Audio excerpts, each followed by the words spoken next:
Today's story is about one of the most well-recognized groups that helped define the Chicago soul music scene. This group had a perfect blend of gospel, pop, and just an all-around that good old black soul. Today's story is about none other than the Impressions.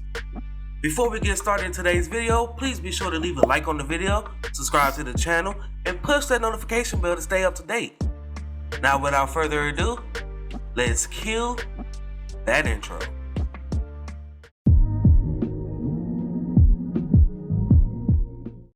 Post-Mayfield and Jerry Butler, they will meet in the choir of the Traveling Soul Spiritualist Church. The duo, they was members of several gospel groups including the Modern Jubilees and the Northern Jubilee Gospel Singers. The duo, they will split up and go their separate ways for a short period. Mayfield, he would join the Alphatones while Butler would join the Quells. The pair, they would reunite to form the Roosters that included Sam Gooden, Richard, and Arthur Brooks. Mayfield, he will join the group as the guitarist while Butler will take over as lead singer. In 1958, the group, they will rename themselves Jerry Butler and the Impressions. They will sign to VJ Records, and the group, they will release 3 singles that year which became hits with the songs The Gift of Love, My love will never Come Back My Love, to share and For Your Precious Love. your precious love. The next year, the group, they will release 2 more singles, none of which charted, but nevertheless, there was local hits with Listen My lips are calling and Lovely One. you. Need you oh, so much. You After the group's success and exposure, Jerry Butler, he would leave to go on to have a very successful solo career. The group, they would bring in Fred Cash to replace the vacancy, while Mayfield would take on a new role as the group's new lead singer and songwriter. In 1960, Jerry Butler and Curtis Mayfield would collaborate on Butler's single, He Will Break Your Heart. if he did, he wouldn't break your heart. This single has served as the group's revival, boosting the group's exposure and careers. This song will also lead to a better contract in 1961 where the group was signed with ABC Records. That same year, the group, they will release one of their biggest hit songs with Gypsy Woman. A lovely woman in motion with hair. Now the Brooks Brothers, they will leave the group the following year, leaving the group as a trio. The group debut album was released in August of 1963, which peaked at number 43 on the Billboard 200 charts.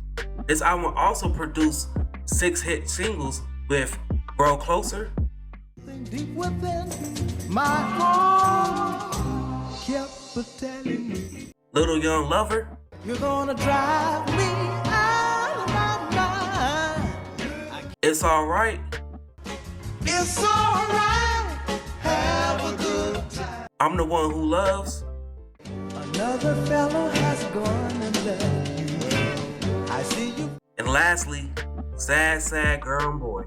No one to love. In 1964, the group, they will release 2 albums with The Never Ending Impressions, which peaked at number 52 on the Billboard Top 200 charts, and Keep On Pushing, which peaked at number 8 on the Billboard 200 charts and number 4 on the Billboard Top R&B album charts. The group, they was compared to numerous of MOTOWN acts during the mid-60s, including The Temptations, The Miracles, The Four Tops, and the Isley Brothers. The Impressions, they will release a single in 1966 titled Can't Satisfy. You know I can't satisfy your love. Now, while the single Can't Satisfy had many similarities to the Isley Brothers single, This Old Heart of Mine, This old heart of mine been broke 1,000 times. Each time you break away. the group, they will find itself in a lot of difficulties. MOTOWN, they will sue the group and as a result, the group had to share royalties with the songwriting team of Holland, Dozier, and Holland. During the 1960s, Mayfield music had gained popularity and a new degree of social awareness. From 1965 to 1968, the group ever released 5 albums in 3 years, beginning with People Get Ready, that was released in 1965 and peaked at number 23 on the Billboard 200 charts and number 1 on the Billboard Top R&B Albums charts. They will release another album titled One by One that charted at 104 on the Billboard 200 charts and number 4 on the Billboard Top R&B Albums charts. The 1966 album, Riding High, had peaked at number 79 on the Billboard 200 charts and number 4 on the Billboard Top R&B Albums charts. The 1967 album, The Fabulous Impressions, had peaked at 184 on the Billboard 200 charts and number 16 on the Billboard Top R&B Albums charts. And lastly, the 1968 album, We're a Winner, that peaked at number 35 on the Billboard 200 charts and number 4 on the Billboard Top R&B Albums charts. In 1968, Mayfield, he founded his own record company called MOTOWN Records and signed the group to it. The group ever released 2 singles under the label with Choice of Colors. If you had a choice of colors, And Check Out Your Mind. spitting on an oily rag. That same year, the group ever released another album titled This Is My Country that peaked at 107 on the Billboard 200 charts and number 5 on the Billboard Top R&B Albums charts. Now Mayfield, he would leave the group after the release of the 1970 album to pursue a solo career. Now Mayfield, he would go on to produce the Superfly soundtrack as well as having his hands in other soundtracks such as Claudine, Sparkle, and A Piece of the Action.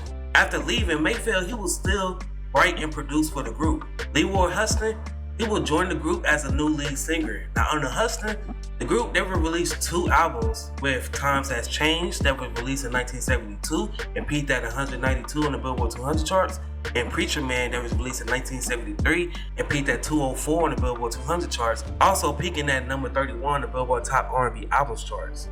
Now Huston would quit the group in 1973 and was replaced by 2 singers, Ralph Johnson and Reggie Turan.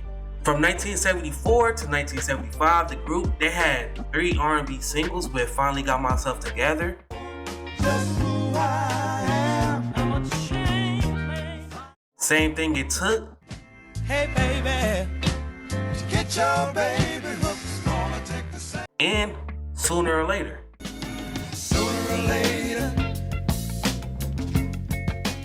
From 1974 to 1976, the group ever released 3 albums titled Finally Got Myself Together, which peaked at 176 on the Billboard 200 charts and number 13 on the Billboard R&B Albums charts. First Impressions, which peaked at 115 on the Billboard Top 200 charts and number 13 on the Billboard Top R&B Albums charts, and Love and Power, which peaked at 195 on the Billboard 200 charts and number 24 on the Billboard Top R&B Albums chart.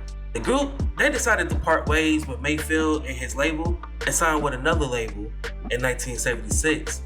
Nate Evans, he would take over for Ralph Johnson, who would depart from the group.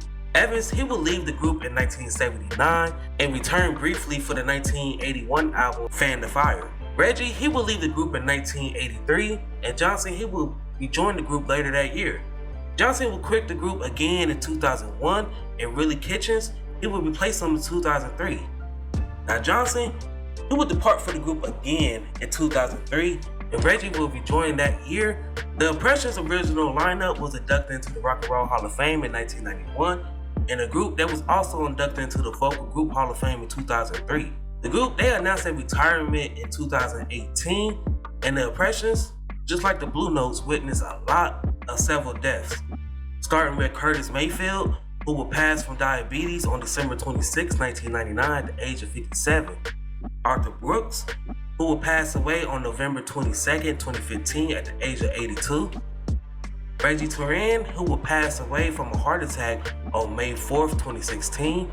Ralph Johnson, who would pass on December 4th at the age of 67. And Sam Gooden, who passed earlier this year on August 4th, 2022 at the age of 87. The Impressions, they had a significant effect on many Jamaican vocalists, including Bob Marley, among many others. Bob Marley also sampled a lot of the group's songs. Now before we head up out of here, I just want you guys to let me know in the comment sections below. What are you guys' favorite impression songs, or what are you guys' favorite songs from Jerry Butler or Curtis Mayfield?